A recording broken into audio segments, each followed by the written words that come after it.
Hey everyone, स्वागत है आप सभी का जेई प्लैनेट पे, जहां इस यादगार सीरीज में हमने शुरुआत की थी हमारे 12th क्लास के सिलेबस के सबसे पहले यूनिट इलेक्ट्रोस्टैटिक्स की। और जी हाँ, ये हमारे चैप्टर 1 ऑफ इलेक्ट्रोस्टैटिक्स यानी कि इलेक्ट्रिक चार्जेस एंड फील्ड्स का आखिरी लेक्चर है कंटेंट वाइज बात की जाए तो। इस आखिरी लेक्चर में हम गॉस थ्योरम की एप्लीकेशंस के बारे में बात करने वाले हैं। ये वो एप्लीकेशन है जिन पे डेरिवेशन बेस्ड सवाल आते हैं, board examination point of view से इंपॉर्टेंट होने वाला है ये। कॉम्पिटिटिव पॉइंट ऑफ व्यू से यानी कि जेई और नीट की बात अगर हम करें तो यार इसी टॉपिक से रिलेटेड इनके रिजल्ट्स और उनके ग्राफ्स भी पूछे जाते हैं जनरली। ऑलराइट, सो चलिए शुरुआत करते हैं यार आज के लेक्चर की। सबसे पहले मैं बताना चाहूंगा कि यार ये जेई प्लैनेट का टेलीग्राम लिंक है। ये टेलीग्राम लिंक हमारे वीडियो के डिस्क्रिप्शन में आपको ऑलरेडी अभी गिवन मिलेगा।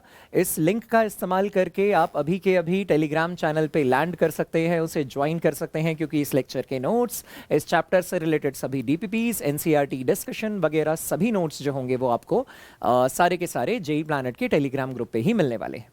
ऑलराइट, इसके अलावा आप जानते हैं कि अनअकैडमी प्लस और अनअकैडमी आइकॉनिक जो दो सेपरेट प्रोग्राम्स अनअकैडमी प्लेटफॉर्म पे हैं, इन्हें ज्वाइन करने से आपको इंडिविजुअल बेनिफिट्स इनके काफ़ी ज़्यादा अच्छे मिलते हैं। जैसे प्लस में अनलिमिटेड एक्सेस, जितना भी कंटेंट अवेलेबल है यार वो सारा का सारा कंटेंट आपके लिए एक्सेसिबल होगा अनअकैडमी प्लस प्लेटफॉर्म पे।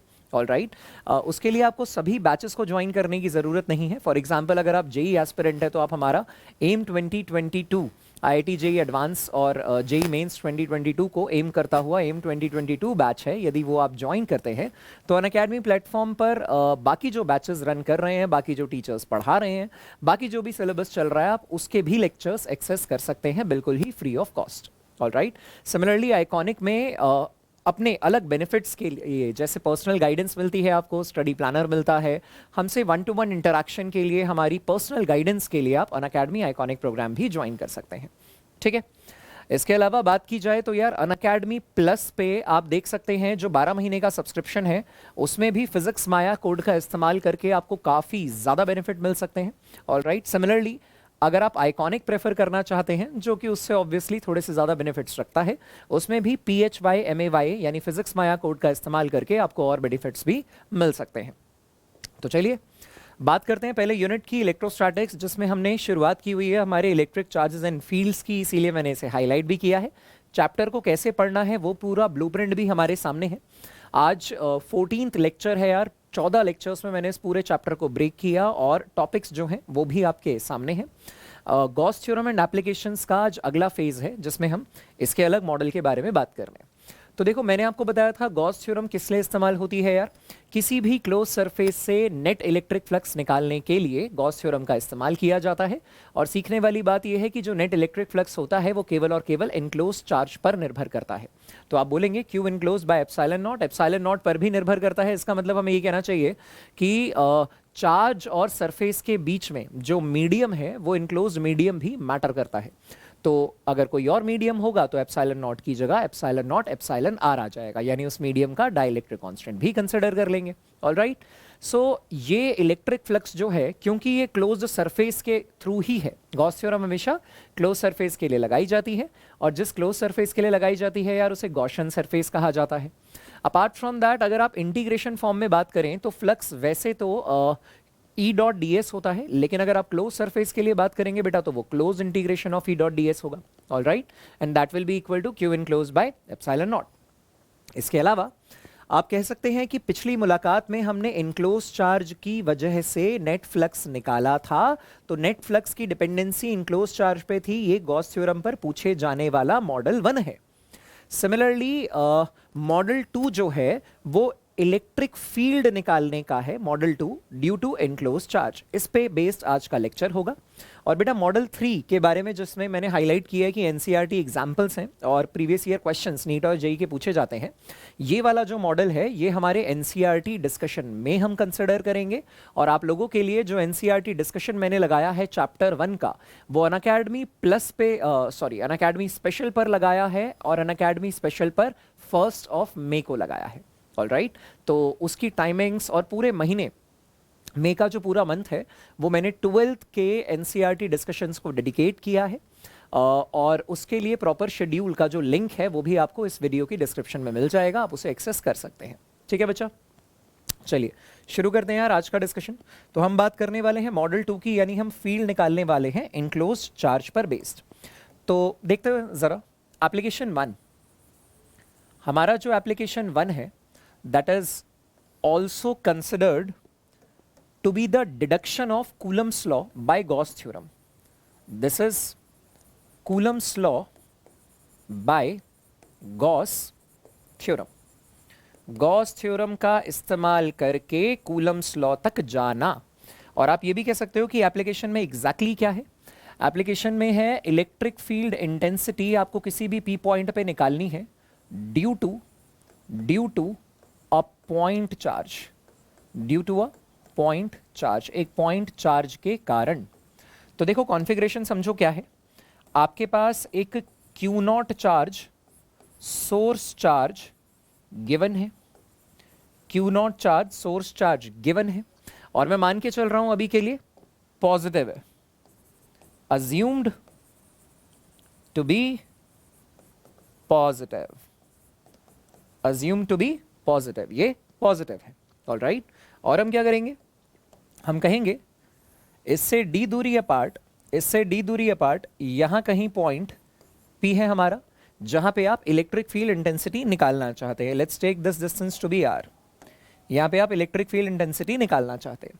तो सबसे पहली बात यार, इलेक्ट्रिक फील्ड इंटेंसिटी निकालना चाहते हो, गॉस थ्योरम का इस्तेमाल करके निकालना चाहते हो।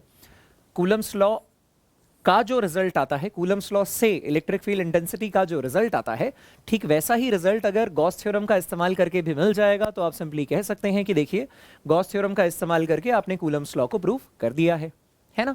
तो इसमें देखो करना क्या है, इसमें एक ऐसा सरफेस इमेजिन करना है, ऐसा गॉसियन सरफेस कंसिडर करना है जो गॉसियन सरफेस उस पी पॉइंट से पास भी हो रहा हो, चार्ज को इनक्लोज भी कर रहा हो और सिमेट्रिकली इनक्लोज कर रहा हो। तो आप बोलेंगे कि गॉसियन सरफेस ऐसा होना चाहिए जो चार्ज को इनक्लोज कर रहा हो, पी पॉइंट से गुजर रहा हो और प्रेफरेबली चार्ज को सिमेट्रिकली इनक्लोज कर रहा हो। और यहां पे ये तो बहुत ही बड़ा सा कंसिडर कर दिया मैंने, तो मैं एक काम करता हूं, थोड़ा सा छोटा एक ऐसा स्फीयर कंसिडर कर लेता हूं, एक ऐसा स्फीयर कंसिडर कर लेता हूं जो इस क्यू नॉट को सेंटर मानते हुए ड्रॉ किया जाएगा, समवॉट लाइक दिस। ठीक है, अभी शायद ठीक है थोड़ा सा। Now if you will consider a surface over here, यहां अगर आप छोटा सा सरफेस कंसिडर करें तो आपको याद होगा मैंने सिखाया था कि ओपन सरफेस के लिए तो सरफेस एरिया अगर ये है तो एरिया वेक्टर इधर भी हो सकता है और इधर भी, लेकिन अगर क्लोज सरफेस होता है तो उसका एरिया वेक्टर कायदे से हम हमेशा बाहर की तरफ कंसिडर करते हैं। तो हम बोलेंगे कि ये जो छोटा सा सरफेस है इसका surface area vector ds vector बाहर की तरफ है, और अगर ये पॉजिटिव चार्ज अज्यूम हुआ है, अज्यूम टू बी पॉजिटिव, तो इसकी वजह से जो इलेक्ट्रिक फील्ड है वो भी बाहर की तरफ है, इसकी वजह से जो इलेक्ट्रिक फील्ड होगा वो भी बाहर की तरफ होगा। तो आप बोलेंगे here according to Gauss theorem, according to Gauss theorem, Gauss theorem जिस सरफेस पे लगाया जाता है बेटा वो सरफेस गॉसियन सरफेस कहलाता है। So let's name this surface as a spherical Gaussian surface. क्या कह देते हैं भाई इसको, एक spherical Gaussian surface, spherical Gaussian surface कहते हैं इसको। ठीक है जी। Now according to Gauss theorem आप बोलेंगे कि यार नेट इलेक्ट्रिक फ्लक्स जो है वो close integration of E dot D S होगा and that will be equal to Q enclosed by epsilon naught. All right, अब इन दोनों को हमको रिलेट करना है आपस में, यही है हमारा मॉडल 2 है ना, इन दोनों को रिलेट करना है। तो हम बोलेंगे कि यार ये आया क्लोज इंटीग्रेशन ऑफ, देखिए ई वेक्टर भी आगे है, ds वेक्टर भी आगे है, और हर जगह ई वेक्टर भी बाहर होगा, ds वेक्टर भी बाहर होगा।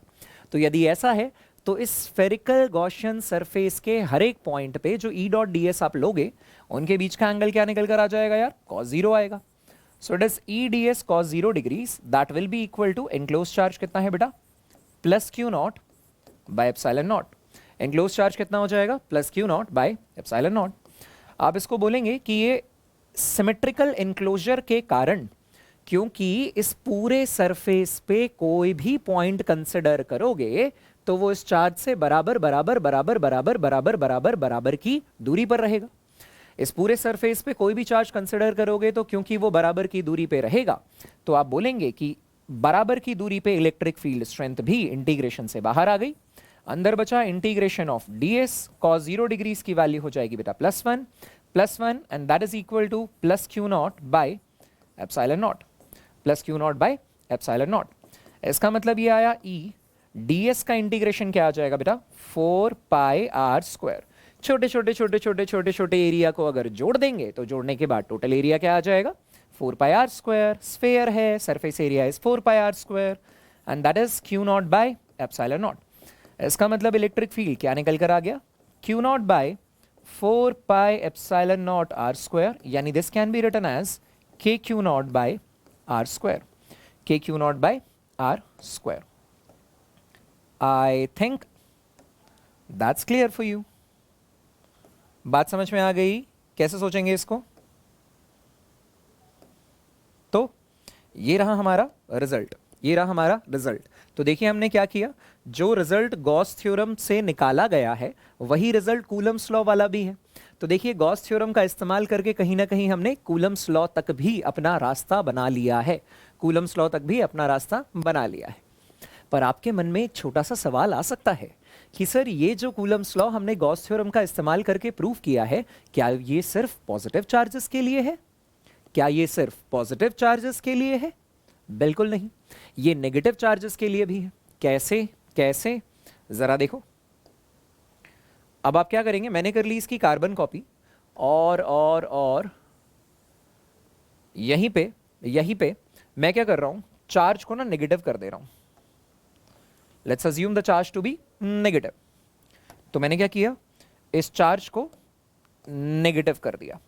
अगर इस सोर्स चार्ज को नेगेटिव कर दूंगा तो बेटा इलेक्ट्रिक फील्ड जो इससे बाहर की तरफ हुआ करती थी वो इसकी तरफ होने लगेगी। इलेक्ट्रिक फील्ड जो इससे बाहर की तरफ हुआ करती थी वो अब इसकी तरफ होने लगेगी। तो क्या कहेंगे आप कि इलेक्ट्रिक फील्ड की डायरेक्शन तो बॉस ये हो गई, इलेक्ट्रिक फील्ड की डायरेक्शन ये हो गई। सरफेस पे किसी भी जगह खड़े हो जाइए, एरिया वेक्टर बाहर बाहर बाहर बाहर है, लेकिन electric field vector radially inward inward inward है। तो सरफेस एरिया वेक्टर बाहर, इलेक्ट्रिक फील्ड वेक्टर अंदर, दोनों के बीच का एंगल 180 डिग्री। तो आप बोलेंगे cos 180 की बात करेंगे, किसकी बात करेंगे, cos 180 डिग्रीज, cos 180 डिग्रीज। और यहां पे जो चार्ज होगा वो भी नेगेटिव होगा, जो चार्ज होगा वो भी नेगेटिव होगा। और आपकी जानकारी के लिए बता दें बेटा cos 180 भी कितना होता है, -1 होता है। भाई अगर चार्ज नेगेटिव है cos 180 बना, वो भी -1, माइनस माइनस दोनों तरफ से कट गया, फिर से रिजल्ट में कोई परिवर्तन नहीं आया। तो आप देख सकते हैं कि पिछली बार जो हमने एप्लीकेशन शुरू की थी उसमें हमने चार्ज को पॉजिटिव लिया था, इलेक्ट्रिक फील्ड बाहर थी, cos 0 था, सामने भी पॉजिटिव ये भी पॉजिटिव, डजंट मैटर। इस बार क्या है, सामने भी नेगेटिव ये भी नेगेटिव, क्योंकि एंगल ही बदल गया है। तो क्या अब आपके मन का डाउट क्लियर हुआ कि पॉइंट चार्ज को कंसिडर करना पड़ेगा कूलम्स लॉ को प्रूव करने के लिए by using Gauss theorem? Because Gauss theorem तो कई जगह लगा सकते हैं, but Coulomb's law was as such applicable only and only for point charges and for spherical bodies outside them, जैसा कि मैंने आपको बताया और सिखाया है। क्लियर है मामला, है ना, है ना? सो आज के लेक्चर को मैं थोड़ा सा पेस में लेके चलूंगा ताकि आप इन डेरिवेशंस वाली चीजों में अटके ना। Basic maths which is used in physics, इसके लिए मैं वन शॉट आपको ऑलरेडी 2 पार्ट्स में दे चुका हूं, फेज 1 और एंड गेम। अगर ना देखा हो तो यार जेई प्लैनेट में ही वन शॉट की प्लेलिस्ट में जाना, तुम्हें नजर आने लगेगा। और उस बेसिक मैथ्स को एक बार देखने के बाद ही अगर ये डेरिवेशंस देखोगे तो और ज्यादा मजबूत हो जाएंगी। तो पहले तो लेक्चर को कंटिन्यू कर लो, लेकिन उसके बाद आज की रात यूटिलाइज करना, बेंच वॉच सेशन लगाना, बेसिक मैथ्स को एक बार पूरा रिव्यू कर लेना, क्योंकि जैसे जैसे हम सिलेबस में भी आगे बढ़ते जाएंगे बेसिक मैथ्स की एज अ टूल इस्तेमाल होती, उनकी उसकी जो यूटिलिटी है वो बढ़ती चली जाएगी। ठीक है जी। So I think both of them are clear to you. Now let's talk about another application. Another application is electric field at any point. Electric field at any point P due to an infinitely long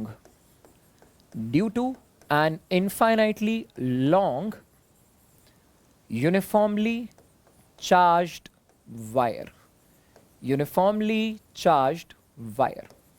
एक infinitely long uniformly charged wire है यार, एक infinitely long uniformly charged wire है, और हमें क्या करना है, हमें उसकी वजह से किसी भी पॉइंट पे एक electric field at any point P due to an infinitely long uniformly charged wire, उसकी वजह से किसी भी पी पॉइंट पे हमें क्या निकालना है, हमें निकालना है इलेक्ट्रिक फील्ड।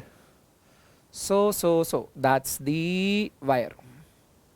ऑलराइट, नाउ आप बोलेंगे कि ये एज सच तो इन्फिनिटी तक जा रहा है, इन्फिनिटी तक जा रहा है, ऑलराइट, और इससे d डिस्टेंस अपार्ट, और okay to d distance apart, perpendicular distance d apart, there is a point p जहां पे आप इलेक्ट्रिक फील्ड इंटेंसिटी निकालना चाहते हैं। And for the sake of simplicity मुझे अज्यूम तो करना पड़ेगा कि इसके ऊपर चार्ज कैसा है, तो मैं मान के चल लेता हूं सिंप्लिसिटी के लिए कि वो कैसा है भाई, पॉजिटिव है।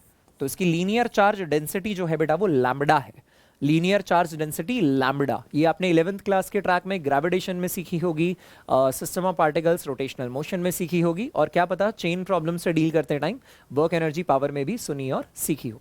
लेकिन अगर आप में से किसी को भी इस मामले में थोड़ी सी भी तकलीफ फील हो तो मैं फिर से यही कहूंगा, टेंशन वाली कोई बात नहीं है, बेसिक मैथ्स वाले लेक्चर में मैंने आपको सब कुछ बताया और सिखाया है, ठीक है। सो मुझे क्या करना चाहिए, मुझे एक ऐसा गॉसियन सरफेस अज्यूम करना चाहिए जो इस चार्ज को इनक्लोज भी करे। ऑब्वियसली उसमें गॉस थ्योरम लगाना चाहता हूं तो वो फाइनाइट ही अज्यूम करूंगा, और प्रेफरेबली जो इस चार्ज को इनक्लोज भी करे, मैंडेटरी है, इस पॉइंट से पास हो ये भी मैंडेटरी है, और प्रेफरेबली सिमेट्रिकली इनक्लोज करे तो मजा आ जाएगा सर। सिमेट्रिकल इनक्लोज करने में मजा क्या आता है, मजा ये आता है कि इलेक्ट्रिक फील्ड का मैग्नीट्यूड इंटीग्रेशन से बाहर खिसक जाता है, तो भाई वही हमें फायदा हो जाता है, इंटीग्रेशन सिंपल हो जाती है भाई। तो हम क्या कहेंगे, हम कहेंगे कि देखिए अगर आपने पॉजिटिव माना है तो इसकी वजह से जो इलेक्ट्रिक फील्ड की डायरेक्शन है इस पी पॉइंट पे वो बाहर की तरफ है, पॉजिटिव चार्ज से दूर होती है यार। और यहाँ पे अगर आप छोटा सा एरिया कंसिडर करोगे तो उसका एरिया वेक्टर भी बाहर की तरफ होगा, तो ds कैप भी बाहर की तरफ है। यहीं अगर आप टॉप पे देखें तो छोटा सा एरिया कंसिडर करने पे उससे परपेंडिकुलर, एरिया से परपेंडिकुलर बाहर की तरफ ds कैप ये रहा, और अगर आप बेस में एरिया कंसिडर करें तो उसका ds कैप बेटा ये रहा, टॉप से परपेंडिकुलर बाहर की तरफ, बेस से परपेंडिकुलर अंदर की तरफ, एंड और क्या बोल सकते हैं, हम बोल सकते हैं कि ये देखिए electric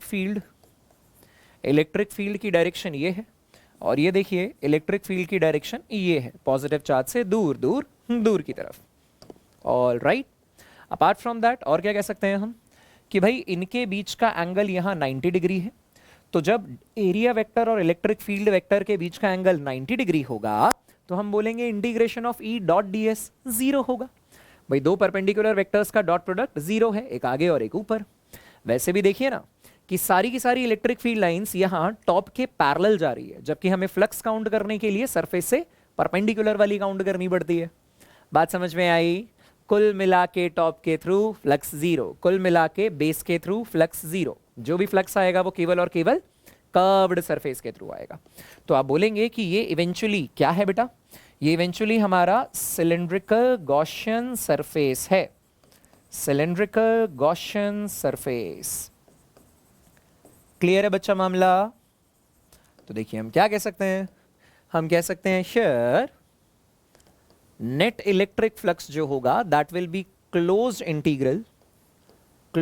integral of E dot D s that will be equal to enclosed charge by epsilon naught. लेकिन सर जो भी नेट इलेक्ट्रिक फ्लक्स है उसमें चुपचाप इंटीग्रेट नहीं कर सकते, कारण इसका ये है कि पिछली दोनों ही डेरिवेशंस में सरफेस के किसी भी पॉइंट पे खड़े हो जाओ, इलेक्ट्रिक फील्ड और सरफेस के बीच का एंगल एक जैसा बनता है। इस वाली डेरिवेशन में हमेशा 180 डिग्री, और इस वाली डेरिवेशन में 0 डिग्री, इस वाली डेरिवेशन में 180 डिग्री। लेकिन इस वाली डेरिवेशन में पूरे सिलेंडर के सरफेस में कर्व्ड सरफेस पे एंगल दोनों के बीच का 0 बन रहा है, टॉप के बीच में 90 डिग्री बन रहा है, बेस के बीच में भी 90 डिग्री बन रहा है। ठीक है, तो हम क्या बोल सकते हैं, हम बोल सकते हैं कि ये जो नेट फ्लक्स है इसे लिखो flux through top plus flux through curved plus flux through base and that will be equal to enclosed charge linear charge density lambda है, जो सिलेंडर आपने कंसिडर किया है उसका रेडियस d है, इसकी हाइट h मान लेते हैं बॉस, इसकी हाइट h मान लेते हैं, तो आपने कहा लैम्बडा इंटू एच पॉजिटिव है, लैम्बडा इंटू एच पॉजिटिव है। यदि लैम्बडा नेगेटिव होता तो यहां पे कॉस भी 180 डिग्री हो जाता, कॉस 180 वाली वैल्यू आती ना, एंगल 180 डिग्री हो जाता, तब भी दोनों माइनस माइनस कट जाते, जो हमने हमारी पिछली डेरिवेशन में जस्ट अभी सीखा है। ऑलराइट, सो यहां पर में हम बोलेंगे कि सर टॉप के थ्रू फ्लक्स जीरो होगा, बेस के थ्रू भी फ्लक्स जीरो होगा। टॉप के थ्रू फ्लक्स क्यों जीरो होगा?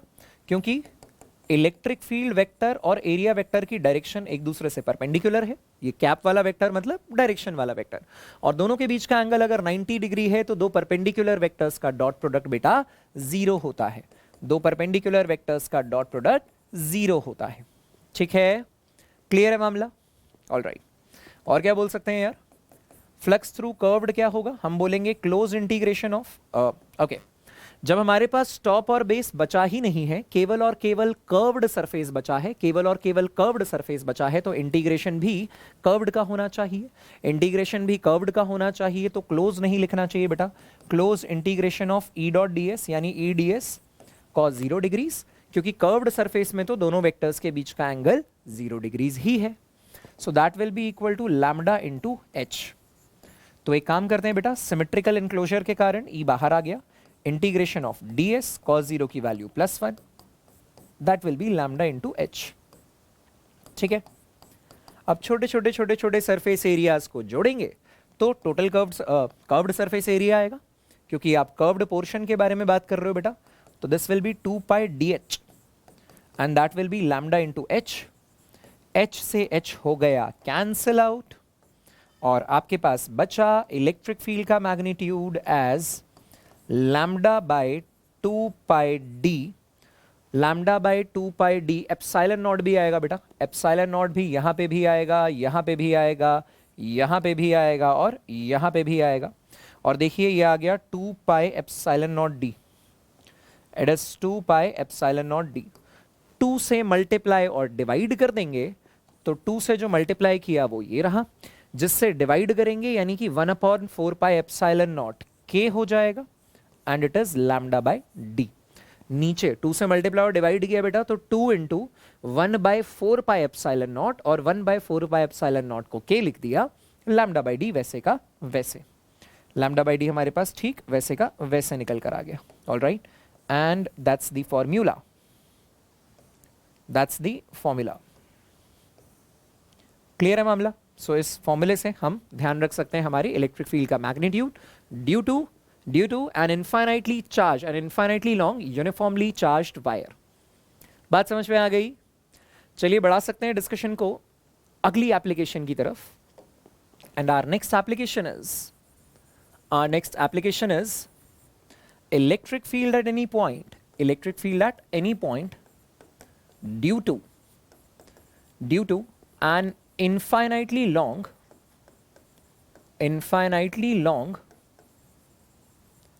uniformly charged sheet। all right, अब ये क्या है? आप कहेंगे कि हमारे पास infinitely long uniformly charged sheet है, ये इन्फिनिटी तक जा रहा है और ये भी इन्फिनिटी तक जा रहा है, positive positive positive positive positive. और हम ये कहेंगे कि इसकी वजह से डी दूरी पे there is a point P where you wish to determine the value of electric field intensity। All right, तो इसको निकालेंगे कैसे? इसका सरफेस चार्ज डेंसिटी सिग्मा दिया हुआ है, सरफेस चार्ज डेंसिटी सिग्मा दिया हुआ है। ठीक है, मुद्दा समझ में आया? क्या है क्या चक्कर? चक्कर ये है कि हर बार हमें इलेक्ट्रिक फील्ड निकालने के लिए पहले फ्लक्स का रास्ता चुनना पड़ता है। फ्लक्स का रास्ता चुनने के लिए हमें गॉसियन सरफेस कंसिडर करना पड़ता है। गॉसियन सरफेस के लिए है इंपॉर्टेंट 3 बातें। पहला, वो उस पॉइंट से पास होना चाहिए जहां पे आप इलेक्ट्रिक फील्ड इंटेंसिटी निकालना चाहते हो। दूसरा, वो चार्ज को इनक्लोज करना चाहिए। ये दोनों बातें मैंडेटरी हैं।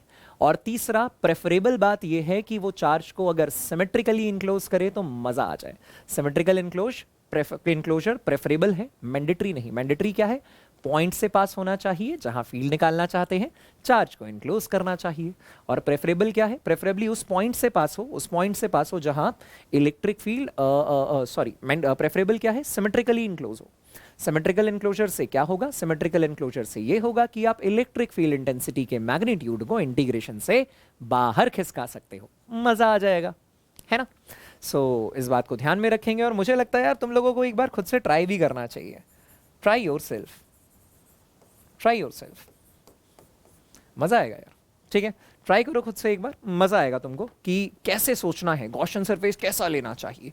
आप एनसीईआरटी की डेरिवेशन भी रेफर कर सकते हैं, इसी बहाने बुक की मैपिंग हो जाएगी। ये भी दिख जाएगा कि सर ने कितना कुछ करवा दिया है। ठीक है, और अगर कुछ मिसिंग लिंक्स लगे तो हम डिस्कस कर सकते हैं यार कि किन चीज़ों को अगले चैप्टर के साथ करेंगे, किन चीज़ों को एनसीईआरटी एग्जाम्पल और एक्सरसाइज के साथ 1 मई को डिस्कस करेंगे। ठीक है, अपार्ट फ्रॉम दैट एक और एप्लीकेशन मैं एज अ होमवर्क तुमको देता हूं। ठीक है, to be discussed and you need to try yourself this thing.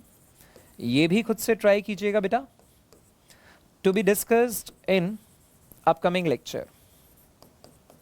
Upcoming जो हमारी मुलाकात होगी, अपकमिंग जो हमारा लेक्चर होगा, उसमें हम इसको डिस्कस कर लेंगे। To be discussed in upcoming lecture. Alright, और ये है क्या? ये है electric field at any point. Electric field at any point due to uniformly charged conducting sheet. A uniformly charged conducting sheet.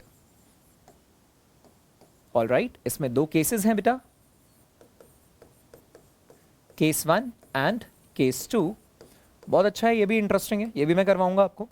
Case 1 में इनसाइड रीजन, ये जो point है ये यूनिफॉर्मली चार्ज कंडक्टिंग शीट हम कर चुके, ये मैंने आपको बताया है कि ये तो करना ही है। इसके अलावा यूनिफॉर्मली चार्ज कंडक्टिंग स्फेयर कर लेना यार। स्फेयर एक इनसाइड रीजन में और दूसरा है बेटा आउटसाइड रीजन में। इनसाइड रीजन में और आउटसाइड रीजन में। Alright, you need to try yourself. We will be discussing in the upcoming lecture. हम हमारी अगली मुलाकात में इसको डिस्कस कर लेंगे। ठीक है ना? प्लान तो किया ही था कि आज कंप्लीट कर देंगे, पर मेरा मानना है कि यार बहुत ज़्यादा स्पून फीडिंग अच्छी बात नहीं है, रट्टाफिकेशन नहीं होना चाहिए। तुम अपने एंड पे अपना एफर्ट डालो, एक बार इसी बहाने एनसीईआरटी के पेजेस पलट लो चैप्टर 1 के। इसको फिनिशिंग टच देने के साथ सारी डीपीपीज और उसके डिस्कशन जो हैं वो मैं आपको प्रोवाइड भी कर दूंगा, टॉपिक वाइज प्रोवाइड कर दूंगा अपकमिंग लेक्चर में, तो मामला पूरी तरीके से फिट हो जाएगा बॉस, है ना?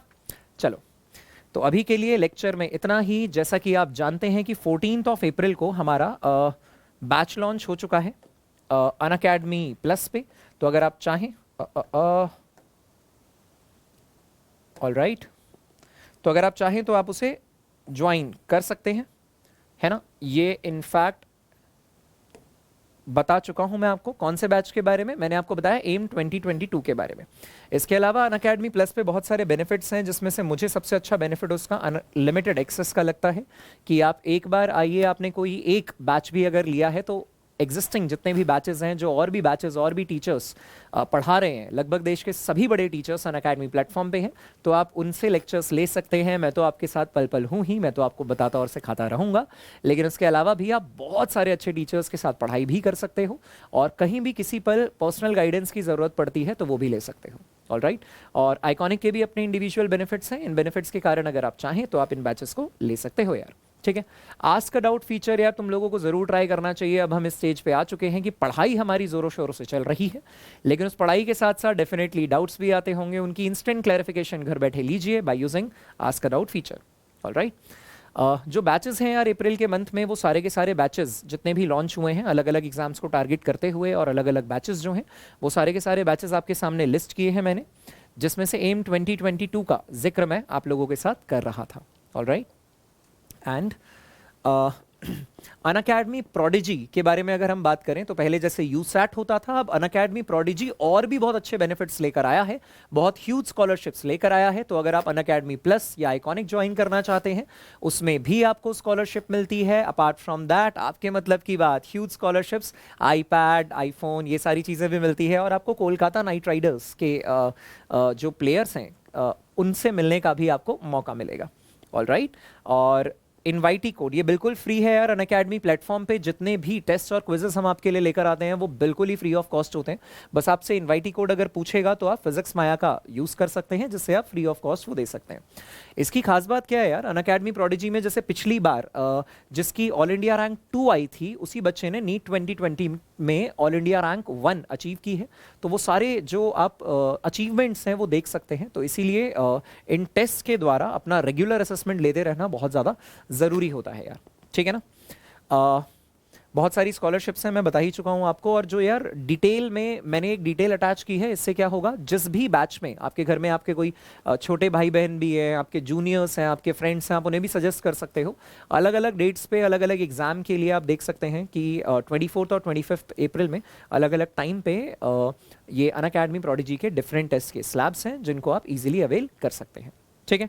एनरोलमेंट जल्दी से जल्दी कर लेनी चाहिए आपको। फर्दर डिटेल्स के लिए लिंक जो है वो डिस्क्रिप्शन में ऑलरेडी अटैच्ड है। And you can follow me on the Unacademy app, ताकि जितने भी प्रैक्टिस सेशन मैं आप लोगों के लिए अरेंज कर रहा हूँ उन सब का बेनिफिट आपको रेगुलरली मिलता रहे। ऑलराइट, सो आज के लिए इतना ही यार। अगली मुलाकात में इस चैप्टर में की गिनी चुनी जो बातें हैं, कनेक्शन और एस्टैब्लिश कर लेंगे, एनसीईआरटी की मैपिंग भी कर लेंगे। तब तक के लिए ऑल द बेस्ट। अच्छे से करना, जितना भी कुछ सिखाया है पढ़ाया है, इसी बहाने पूरा एक रिवीजन वन गो में करके रखना। फिर मिलते हैं यार, कल की मुलाकात इस चैप्टर को बढ़िया तरीके से खत्म करेंगे। तब तक के लिए ऑल द बेस्ट।